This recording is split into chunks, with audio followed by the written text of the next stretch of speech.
नमस्कार मंडळी, श्रद्धाज रेसिपीमध्ये तुम्हा सर्वांचं पुन्हा एकदा खूप खूप स्वागत। आज मी बनवणार आहे एकदम सोप्या पद्धतीनं डाळबट्ट्या। तर त्यासाठी मी पहिल्यांदा 1 किलो गहू आणि 1 किलो मका जाडसर असं दळून आणलेलं होतं। तर ते पीठ मी 4 वाट्या घेतलेलं आहे। त्यानंतर त्यामध्ये 1 वाटी रवा आणि 1 वाटी बेसन पीठ टाकलं आहे। त्यानंतर हाताने चोळून असा थोडासा ओवा टाकायचा आहे।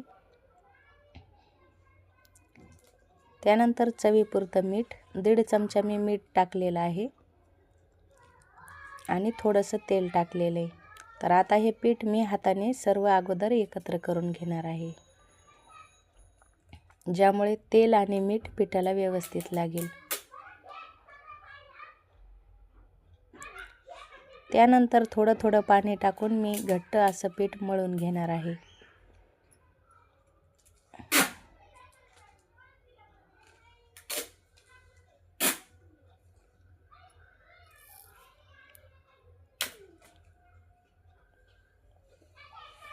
तुम्ही पाहू शकता घट्ट असं पीठ मी मळून घेतलेलं आहे।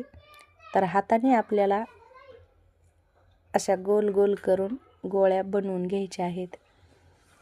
तुम्ही गोल उंडे पण बनवून घेऊ शकता किंवा मी ज्या पद्धतीने बनवले आहे त्या पद्धतीनेही तुम्ही बनवू शकता।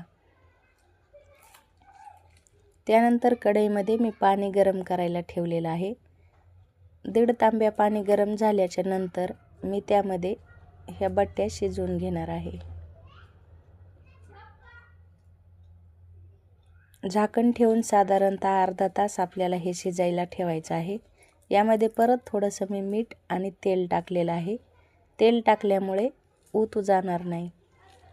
अर्ध्या तासानंतर तुम्ही पाहू शकता उलथणं बुडवलं आहे मी, तर उलथण्याला अजिबात चिटकत नाही आहे। तर मी आता त्या बट्ट्याचं पीठ काढून थंड करून घेतलेलं आहे। त्यानंतर असं चाकूने लहान मोठ्या आकारात कापून घ्यायचं आहे। आता कढईमध्ये मी तेल गरम केलेलं आहे, त्यामध्ये लाल होईपर्यंत बट्ट्या तळून घ्यायच्या आहेत।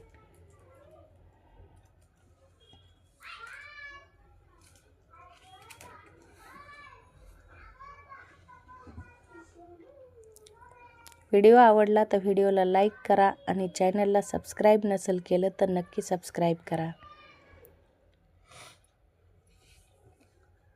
बट्ट्या आता तळून झालेल्या आहेत, त्या मी कुस्करून घेणार आहे। त्यामध्ये टाकणार आहे तूप आणि सांबर।